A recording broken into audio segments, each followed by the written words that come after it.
কলার পাতায় তেলাপিয়া মাছ কীভাবে ভাজবেন তার একটা ছোট্ট রেসিপি দেখাচ্ছি দেখুন। এতে করে মাছটা ভাজলে খুব সুন্দর ভাজা হয়, খেতেও ভালো লাগে। প্রথমে পেঁয়াজ কুচি দেবেন, তারপরে রসুন কুচি দেবেন। রসুন কুচি দেওয়ার পরে তার মধ্যে ধনেপাতা কুচি দেবেন। কুচি দেওয়ার পরে লবণ দেবেন।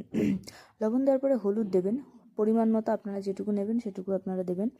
হলুদ দেওয়ার পরে তেল দেবেন, তেল দিয়ে লঙ্কার গুঁড়ো দেবেন। লঙ্কার গুঁড়ো দিয়ে ভালো করে মেখে নেবেন।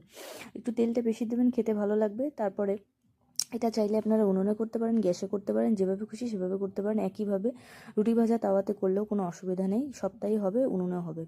এটা দিয়ে তেল দিয়ে ভালো করে মেখে দেবেন। 2টো পাতা দেবেন, নিচেরটা যদি পুড়েও যায় ওপরটায় কোনো অসুবিধা হবে না, এই জন্য 2টো পাতা দিয়ে দেবেন। তারপরে মাছটা সাজিয়ে দেবেন। সাজিয়ে দেওয়ার পরে নাবিয়ে নেবে কি 10 মিনিট এটা ভাজা হবে, ঢেকে দেবেন। সুন্দর 10 মিনিট ভাজা হওয়ার পরে একটা থালার উপর নাবিয়ে নেবেন।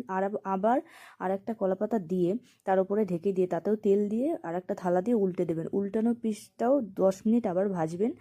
তারপরে নাবিয়ে নেবেন, দেখবেন খেতে খুব টেস্টি হয়।